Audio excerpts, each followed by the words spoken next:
Now, before we get started reading chapter 28 of Jane Eyre, make sure that you subscribe to this channel so you don't miss any of the content that may potentially help you in your English language arts classes. So, I hope you enjoy, and let's get started. Chapter 28. 2 days are past. It is a summer evening. The coachman has set me down at a place called Whitecross.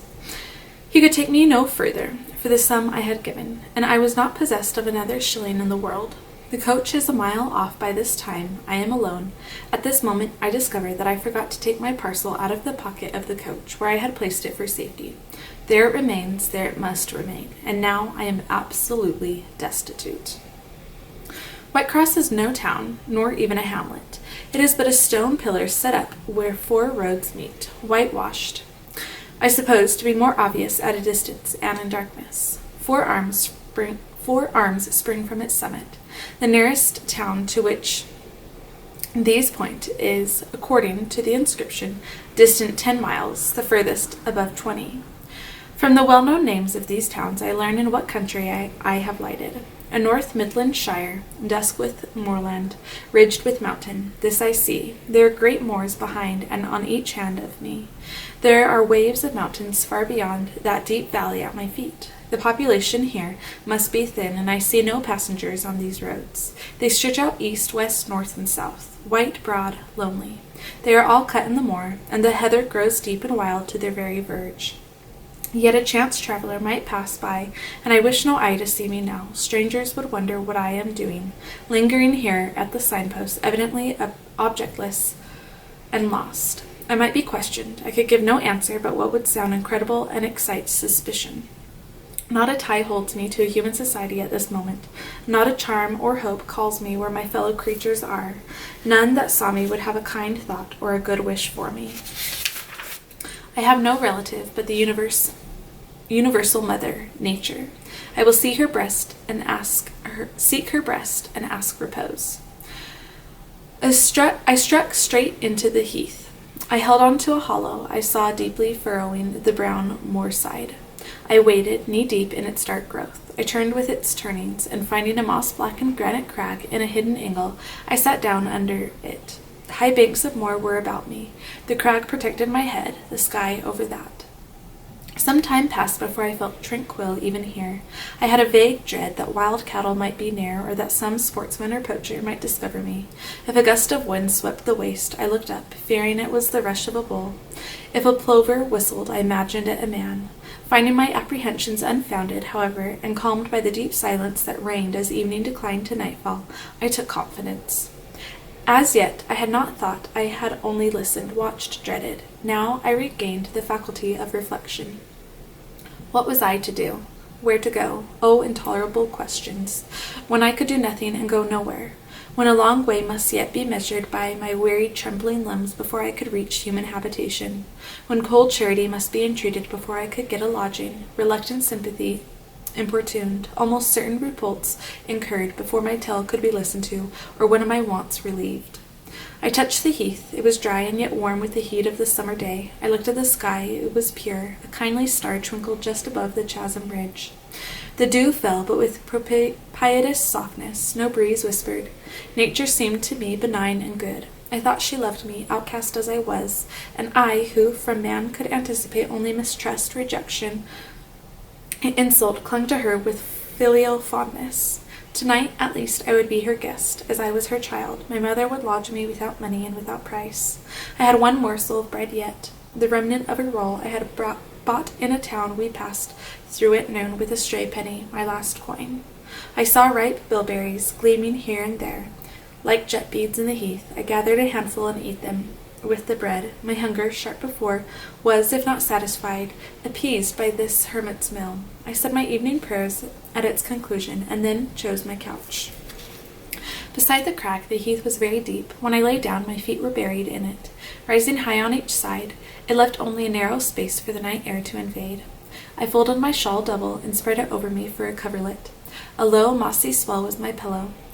Thus lodged, I was not, at least at the commencement of the night, cold. My rest might have been blissful enough, only a sad heart broke it. It of its gaping wounds, its inward bleeding, its riven chords.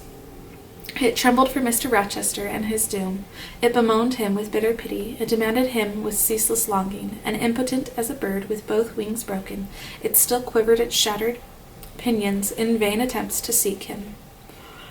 Worn out with this torture of thought, I rose to my knees. Night was come, and her planets were risen. A safe, still night, too serene for the companionship of fear. We know that God is everywhere, but certainly we feel his presence most when his works are on the grandest scale spread before us, and it is in the unclouded night sky where his worlds will their silent course, where we read clearest his infinitude, his omnipotence, his omnipresence. I had risen to my knees to pray for Mr. Rochester. Looking up, I, with tear-dimmed eyes, saw the mighty Milky Way. Remembering what it was, what countless systems there swept space like a soft trace of light, I felt the might and strength of God. Sure was I of his efficiency to save what he had made. Convinced I grew that neither earth should perish, nor one of the souls it treasured. I turned my prayer to thanksgiving. The source of life was also the Savior of spirits. Mr. Rochester was safe. He was God's, and by God would he be guarded. I again nestled to the breast of the hill, and ere long in sleep forgot sorrow. But next day, want came to me, pale and bare, long after the little birds had left their nests, long after bees had come in the sweet prime of day to gather the heath honey, before the dew was dried, when the long morning shadows were curtailed, and the sun filled earth and sky. I got up, and I looked round me. What a still, hot, perfect day! What a golden desert, this spreading moor. Everywhere sunshine. I wished I could live in it and on it. I saw a lizard run over the crag. I saw a bee busy among the sweet bilberries. I would fain at the moment have become bee or lizard, that I might have found fitting nutriment, permanent shelter here. But I was a human being, and had a human being's wants. I must not linger where there was nothing to supply them. I rose. I looked back at the bed I had left. Hopeless of the future, I wished but this, that my Maker had that night thought good to require my soul of me while I slept, and that this weary frame, absolved by death from further conflict with fate, had now but to decay quietly and mingle in peace with the soil of this wilderness. Life, however, was yet in my possession, with all its requirements and pains and responsibilities. The burden must be carried, the want provided for, the suffering endured, the responsibility fulfilled. I set out. Whitecross regained, I followed a road which led from the sun, now firm and high. By no other circumstance had I will to decide my choice. I walked a long time, and when I thought I had nearly done enough, and might conscientiously yield to the fatigue that almost overpowered me, might relax this forced action, and sitting down on a stone I saw near, submit resistlessly to the apathy that clogged heart and limb. I heard a bell chime, a church bell. I turned in the direction of the sound, and there amongst the romantic hills, whose changes and aspects I had ceased to note an hour ago, I saw a hamlet and a spire. All the valley at my right hand was full of pasture fields and cornfields and wood, and a glittering stream ran zigzag through the varied shades of green, the mellowing grain, the sombre woodland. The clear and sunny lea, recalled by the rumbling of wheels to the road before me, I saw a heavily laden wagon laboring up the hill, and not far beyond were 2 cows and their drover. Human life and human labor were near. I must struggle on, strive to live, and bend to toil like the rest. About 2:00 p.m. I entered the village. At the bottom of its one street there was a little shop, with some cakes, bread in the window. I coveted a cake of bread. With that refreshment I could perhaps regain a degree of energy. Without it, it would be difficult to proceed. The wish to have some strength and some vigor returned to me as soon as I was amongst my fellow beings. I felt it would be degrading to faint with hunger on the causeway of a hamlet. Had I nothing about me I could offer in exchange for one of these rolls? I considered. I had a small silk handkerchief tied round my throat. I had my gloves. I could hardly tell how men and women in extremities of destitution proceeded. I did not know whether either of these articles would be accepted. Probably they would not, but I must try. I entered the shop. A woman was there. Seeing a respectably dressed person, a lady as she supposed, she came forward with civility. How could she serve me? I was seized with shame. My tongue would not utter the request I had prepared. I dared not offer her the half-worn gloves, the creased handkerchief. Besides, I felt it would be absurd. I only begged permission to sit down a moment. as I was tired. Disappointed in the expectation of a customer, she coolly acceded to my request. She pointed to a seat. I sunk into it. I felt sorely urged to weep, but conscious how unseasonable such a manifestation would be, I restrained it. Soon I asked her if there were any dressmaker or plain workwoman in the village. Yes, 2 or 3, quite as many as there was employment for. I reflected. I was driven to the point now. I was brought face to face with necessity. I stood in the position of one without a resource, without a friend, without a coin. I must do something. What? I must apply somewhere. Where? Did she know of any place in the neighborhood where a servant was wanted? Nay, she couldn't say. What was the chief trade in this place? What did most of the people do? Some were farm laborers. A good deal worked at Mr. Oliver's needle factory and at the foundry. Did Mr. Oliver employ women? Nay, it was men's work. And what did the woman do? Not was the answer. Some does one thing and some other. Poor folk mun get on as they can. She seemed to be tired of my questions, and indeed, what claim had I to importune her? A neighbor or two came in. My chair was evidently wanted. I took leave. I passed up the street, looking as I went at all the houses to the right hand and to the left, but I could discover no pretext, nor see an inducement to enter any. I rambled round the hamlet, going sometimes to a little distance and returning again for an hour or more. Much exhausted and suffering greatly now for want of food, I turned aside into a lane and sat down under the hedge. Ere many minutes had elapsed, I was again on my feet, however, and again searching something, a resource or at least an informant. A pretty little house stood at the top of the lane with a garden before it, exquisitely neat and brilliantly blooming. I stopped at it. What business had I to approach the white door or touch the glittering knocker? In what way could it possibly be the interest of the inhabitants of that dwelling to serve me? Yet I drew near and knocked. A mild-looking, cleanly attired young woman opened the door, in such a voice as might be expected from a hopeless heart and a fainting frame. A voice wretchedly low and faltering. I asked if a servant was wanted here. No, said she, we do not keep a servant. Can you tell me where I could get employment of any kind? I continued. I am a stranger, without acquaintances, in this place. I want some work, no matter what. But it was not her business to think for me, or to seek a place for me. Besides, in her eyes, how doubtful must have appeared my character, position, tell. She shook her head. She was sorry she could only give me information. She could give me no information, and the white door closed quietly, quite gently and civilly, but it shut me out. If she had held it open for a little longer, I believe I should have begged a piece of bread, for I was now brought low. I could not bear to return to the sordid village, where besides no prospect of aid was visible. I should have longed rather to deviate to a wood I saw not far off, which appeared in its thick shade to offer inviting shelter, but I was so sick, so weak, so gnawed with nature's cravings, instinct kept me roaming round abodes where there was a chance of food. Solitude would be no solitude, rest no rest, while the vulture hunger thus sank beak and talons in my side. I drew near houses. I left them and came back again and again. I wandered away, always repelled by the consciousness of having no claim to ask, no right to expect interest in my isolated lot. Meantime, the afternoon advanced, while I thus wandered about like a lost and starving dog.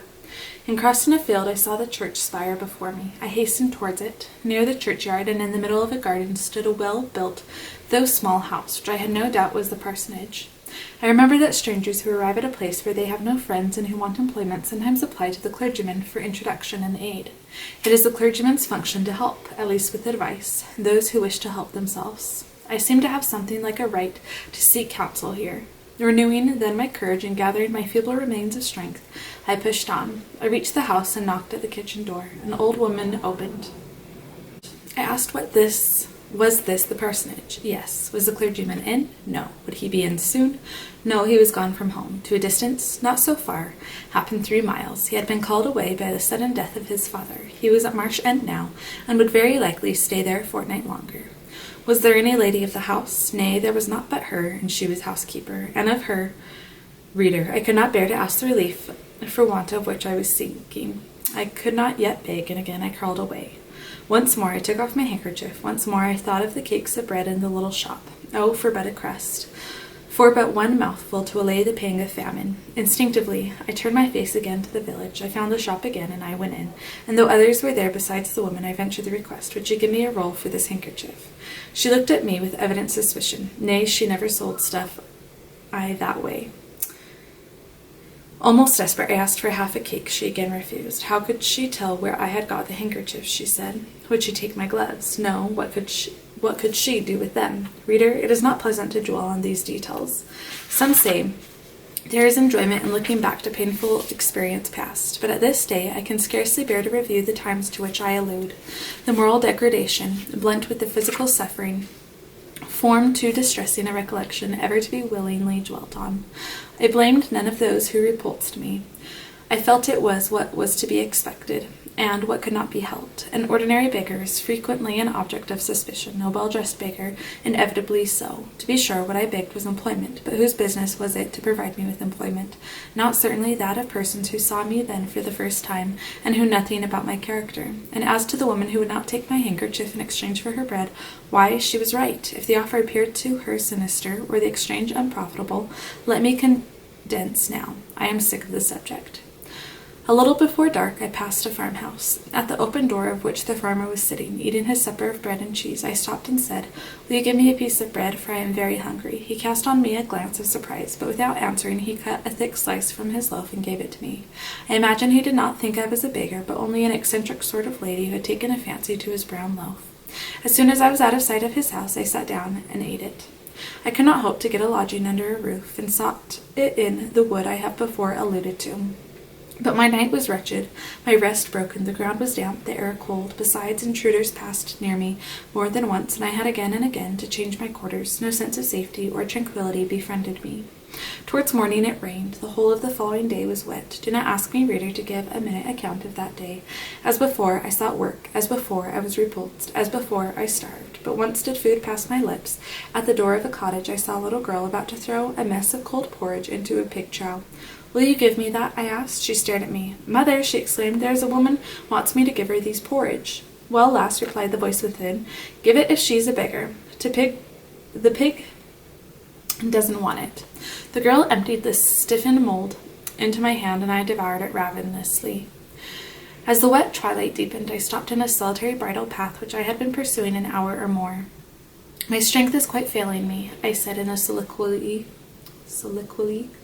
"I feel I cannot go much further. Shall I be an outcast again this night? While the rain descends, so must I lay my head on the cold, drenched ground. I fear I cannot do otherwise, for who will receive me? But it will be very dreadful, with this feeling of hunger, faintness, chill, and this sense of desolation, this total prostration of hope. In all likelihood, though, I should die before morning, and why cannot I reconcile myself to the prospect of death? Why do I struggle to retain a valueless life? Because I know, or believe, Mr. Rochester is still living. And then to die of want and cold is a fate to which nature cannot submit passively. O Providence, sustain me a little longer. Aid, direct me."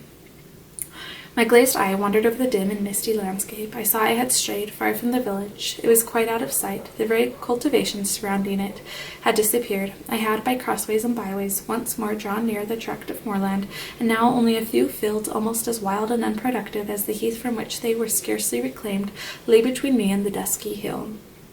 Well, I would rather die yonder than in a street or on a frequented road, I reflected, and far better that crows and ravens, if any ravens there be in these regions, should pick my flesh from my bones than that they should be imprisoned in a workhouse coffin and moulder in a pauper's grave. To the hill, then, I turned. I reached it. It remained now only to find a hollow where I could lie down, and feel at least hidden, if not secure. But all the surface of the waste looked level. It showed no variation, but of tint green. Where rush and moss overgrew, the marshlands black, where the dry soil bore only heath. Dark as it was getting, I could still see these changes, but as mere alterations of light and shade, for color had faded with the daylight. My eyes still roved over the sullen swell and along the moor edge, vanishing amidst the wildest scenery, when at one dim point, far in among the marshes and the ridges, a light sprang up. That is, an ignis fatuus, was my first thought, and I expected it would soon vanish. It burnt on, however, quite steadily, neither receding nor advancing. "Is it, then, a bonfire just kindled?" I questioned. I watched to see whether it would spread, but no, as it did not diminish, so it did not enlarge. It may be a candle in a house, I then conjectured, but if so, I can never reach it. It is much too far away, and were it within a yard of me, what would it avail? I should but knock at the door to have it shut in my face. And I sunk down where I stood, and hid my face against the ground. I lay still a while, The night wind swept over the hill and over me and died moaning in the distance. The rain fell fast, wetting me afresh to the skin. Could I but have stiffened to the still frost, the friendly numbness of death, it might have pelted on. I should not have felt it, but my yet living flesh shuddered to its chilling influence. I rose ere long. The light was yet there, shining dim but constant through the rain. I tried to walk again. I dragged my exhausted limbs slowly towards it. It led me aslant over the hill, through a wide bog, which would have been impassable in winter and was splashy and shaky even now. In the height of summer, here I fell twice. But as often I rose and rallied my faculties. This light was my forlorn hope. I must gain it. Having crossed the marsh, I saw a trace of white over the moor. I approached it. It was a road or a track. It led straight up to the light, which now beamed from a sort of knoll amidst a clump of trees, firs apparently, from what I could distinguish of the character of their forms and foliage through the gloom. My star vanished as I drew near. Some obstacle had intervened between me and it. I put out my hand to feel the dark mass before me. I discriminated the rough stones of a low wall, above it something like palisades, and within a high and prickly hedge. I groped on. Again a whitish object gleamed before me. It was a gate, a wicket. It moved on its hinges as I touched it. On each side stood a sable bush, holly or yew. Entering the gate and passing the shrubs, the silhouette of a house rose to view, black, low, and rather long, but the guiding light shone nowhere. All was obscurity. Where the inmates retired to rest, I feared it must be so. In seeking the door, I turned an angle. There shot out the friendly gleam again, from the lozenged panes of a very small latticed window, within a foot of the ground, made still smaller by the growth of ivy or some other creeping plant, whose leaves clustered thick over the portion of the house wall in which it was set. The aperture was so screened and narrow that curtain or shutter had been deemed unnecessary, and when I stooped down and put aside the spray of foliage shooting over it, I could see all within. I could see clearly a room with a sanded floor, clean scoured, a dresser of walnut with pewter plates ranged in rows, reflecting the redness and radiance of a glowing peat fire. I could see a clock, a white deal table, some chairs, the candle, whose ray had been my beacon, burnt on the table, and by its light an elderly woman, somewhat rough-looking but scrupulously clean, like all about her, was knitting a stocking. I noticed these objects curiously only. In them there was nothing extraordinary. A group of more interest appeared near the hearth, sitting still amidst the rosy peace and warmth suffusing it. Two young, graceful women, ladies in every point, sat, one in a low rocking chair, the other on a lower stool. Both wore deep mourning of crape and bombacine, which sombre garb singularly set off very fair necks and faces. A large old pointer dog rested its massive head on the knee of one girl, and the lap of the other was cushioned a black cat. A strange place was this humble kitchen for such occupants. Who were they? They could not be the daughters of the elderly person at the table, for she looked like a rustic, and they were all delicacy and cultivation. I had nowhere seen such faces as theirs, and yet, as I gazed on them, I seemed intimate with every lineament. I cannot call them handsome. They were too pale and grave for the word, as they each bent over a book. They looked thoughtful, almost to severity. A stand between them supported a second candle and two great volumes, to which they frequently referred, comparing them seemingly with the smaller books they held in their hands, like people consulting a dictionary to aid them in the task of translation. This scene was as silent as if all the figures had been shadows, and the fire-lit apartment a picture, so hushed was it. I could hear the cinders fall from the grate, the clock tick in its obscure corner, and I even fancied I could distinguish the click-click of the woman's knitting needles. When, therefore, a voice broke the strange stillness at last, it was audible enough to me. "Listen, Diana," said one of the absorbed students. "Franz and old Daniel are together in the night time, and Franz is telling a dream from which he has wakened in terror. Listen," and in a low voice she read something of which not one word was intelligible to me, for it was in an unknown tongue, neither French nor Latin. Were it Greek or German, I could not tell. "That is strong," said she said, when she had finished. "I relish it." The other girl, who had lifted her head to listen to her sister, repeated, while she gazed at the fire, a line of what had been read.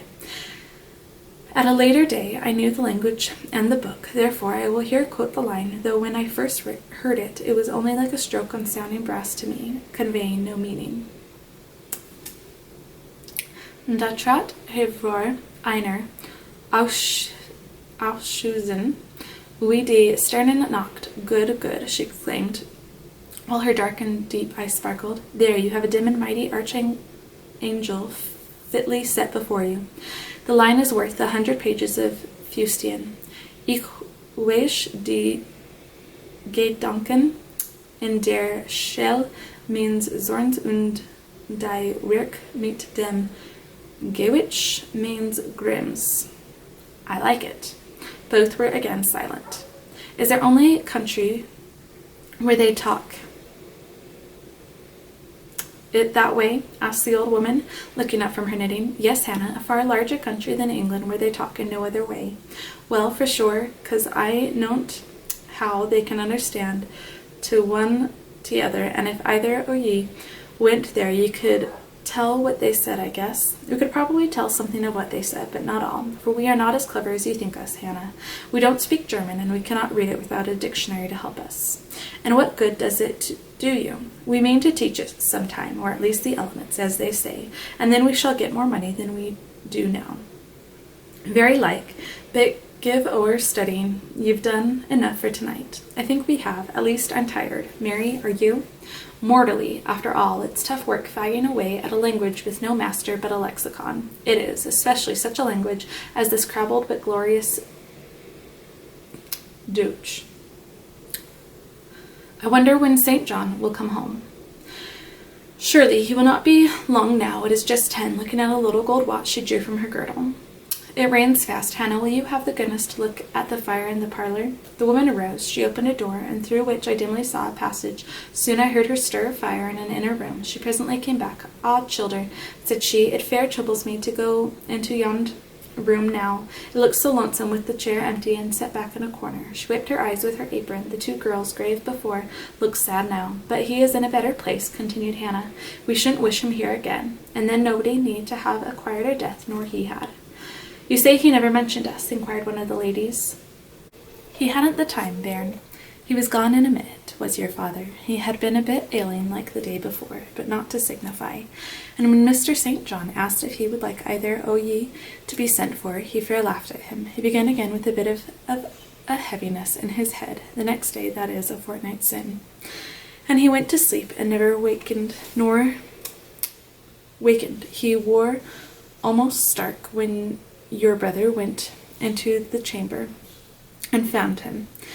Ah, childer, that's to last o' told stock for ye, and Mr. St. John is like of a different sort to him. It's gone, for all your mother wore mich I your way, and almost as book learned. She wore the picture o' ye. Mary, Diana is more like your father. I thought them so similar I could not tell where the old servant, for such I now concluded her to be, saw the difference. Both were fair-complexioned and slenderly made. Both possessed faces full of distinction and intelligence. One, to be sure, had hair a shade darker than the other, and there was a difference in their style of wearing it. Mary's pale brown locks were parted and braided smooth. Diana's duskier tresses covered her neck with their curls. The clock struck 10. You'll want your supper, I'm sure, observed Hannah, and so will Mr. St. John when he comes in. And she proceeded to prepare the meal. The ladies rose. They seemed about to withdraw to the parlor. Till this moment I had been so intent on watching them. Their appearance and conversation had excited in me so keen an interest I had half forgotten my own wretched position. Now it recurred to me. More desolate, more desperate than ever, it seemed from contrast, and how impossible did it appear to touch the inmates of this house with concern on my behalf, to make them believe in the truth of my wants and woes, to induce them to vouchsafe a rest for my wanderings. As I groped out the door and knocked at it hesitantly, I felt that last idea to be indeed a more chimera. Hannah opened. What do you want? She inquired in a voice of surprise, as she surveyed me by the light of the candle she held. May I speak to your mistresses? I said. You had better tell me what you have to say to them. Where do you come from? I am a stranger. What is your business here at this hour? I want a night's shelter in an outhouse, or anywhere, and a morsel of bread to eat. Distrust, the very feeling I dreaded, appeared in Hannah's face. I'll give you a piece of bread, she said after a pause, but we can't take in a vagrant to lodge. It isn't likely. Do let me speak to your mistresses. No, not I. What can they do for you? You should not be roving about now. It looks very ill. But where shall I go? If you drive me away, what shall I do? Oh, I'll warrant you know where to go and what to do. Mind you don't do wrong, that's all. Here is a penny, now go. A penny cannot feed me, and I have no strength to go further. Don't shut the door. Oh, don't, for God's sake. I must. The rain is driving in. Tell the young ladies. Let me see them. Indeed, I will not. You are not what you ought to be, or you wouldn't make such a noise. Move off. But I must die if I am turned away. Not you, I'm feared. You have some ill plans agate that bring you about folks' houses at this time of night. If you've any followers, housebreakers, or such like anywhere near, you may tell them we are not by ourselves in this house. We have a gentleman and dogs and guns. Here the honest but inflexible servant clapped the door to and bolted it within. This was the climax, a pang of exquisite suffering, a throe of true despair, rent and heaved my heart. Worn out, indeed, I was, not another step could I stir. I sunk on the wet doorstep. I groaned, I wrung my hands, I wept in utter anguish. Oh, this spectre of death! Oh, this last hour, approaching in such horror! Alas, this isolation, this banishment from my kind! Not only the anchor of hope, but the footing of fortitude was gone, at least for a moment. But the last I soon endeavored to regain. I can but die, I said, and I believe in God. Let me try to wait His will in silence. These words I not only thought but uttered, and thrusting back all my misery into my heart, I made an effort to compel it to remain there, dumb and still. All men must die, said a voice quite close at hand, but all are not condemned to meet a lingering and premature doom, such as yours would be if you perished here of want. Who or what speaks? I asked, terrified at the unexpected sound, and incapable now of deriving from any occurrence a hope of aid. A form was near, what form the pitch-dark night and my enfeebled vision prevented me from distinguishing. With a loud, long knock, the newcomer appealed to the door. "Is it you, Mr. St. John?" cried Hannah. "Yes, yes, open quickly. Well, how wet and cold you must be, such a wild night as it is. Come in, your sisters are quite uneasy about you, and I believe there are bad folks about. There has been a beggar woman, I declare she is not gone yet, laid down there. Get up, for shame, move off, I say." "Hush, Hannah, I have a word to say to the woman. You have done your duty in excluding, now let me do mine in admitting her. I was near, and listened to both you and her. I think this is a peculiar case. I must at least examine into it. Young women, rise and pass before me into the house." With difficulty I obeyed him. Presently I stood within that clean, bright kitchen, on the very hearth, trembling, sickening, conscious of an aspect in the last degree ghastly, wild, and weather-beaten. The two ladies, their brother, Mr. St. John, the old servant, were all gazing at me. "St. John, who is it?" I heard one ask. "I cannot tell. I found her at the door," was the reply. "She does look white," said Hannah. "As white as clay or death," was responded. "She will fall. Let her sit." And indeed my head swam. I dropped, but a chair received me. I still possessed my senses, though just now I could not speak. Perhaps a little water would restore her. Hannah fetched some, but she is worn to nothing. How very thin, how very bloodless. A mere spectre. Is she ill, or only famished? Famished, I think. Hannah, is that milk? Give it me. And a piece of bread. Diana, I knew her by the long curls which I saw drooping between me and the fire as she bent over me, broke some bread, dipped it in milk, and put it to my lips. Her face was near mine. I saw there was pity in it, and I felt sympathy in her hurried breathing, and her simple words, too. The same balm-like emotion spoke. "Try to eat." "Yes, try," repeated Mary gently, and Mary's hand removed my sodden bonnet and lifted my head. I tasted what they offered me, feebly at first, eagerly soon. "Not too much at first, restrain her," said the brother. "She has had enough." And he withdrew the cup of milk and the plate of bread. "A little more, St. John. Look at the avidity in her eyes." "No more at present, sister. Try if she can speak now. Ask her her name." I felt I could speak, and I answered, "My name is Jane Elliot." Anxious as ever to avoid discovery, I had before resolved to assume an alias. "And where do you live? Where are your friends?" I was silent. "Can we send for anyone you know?" I shook my head. "What account can you give of yourself?" Somehow, now that I had once crossed the threshold of this house, and once was brought face to face with its owners, I felt no longer outcast, vagrant, and disowned by the wide world. I dared to put off the medicament, to resume my natural manner and character. I began once more to know myself, and when Mr. St. John demanded an account, which at present I was far too weak to render, I said, after a brief pause, "Sir, I can give you no details tonight." "But what then," said he, "do you expect me to do for you?" "Nothing," I replied. My strength sufficed for but short answers. Diana took the word. "Do you mean," she asked, "that we have now given you what aid you require, and that we may dismiss you to the moor and the rainy night?"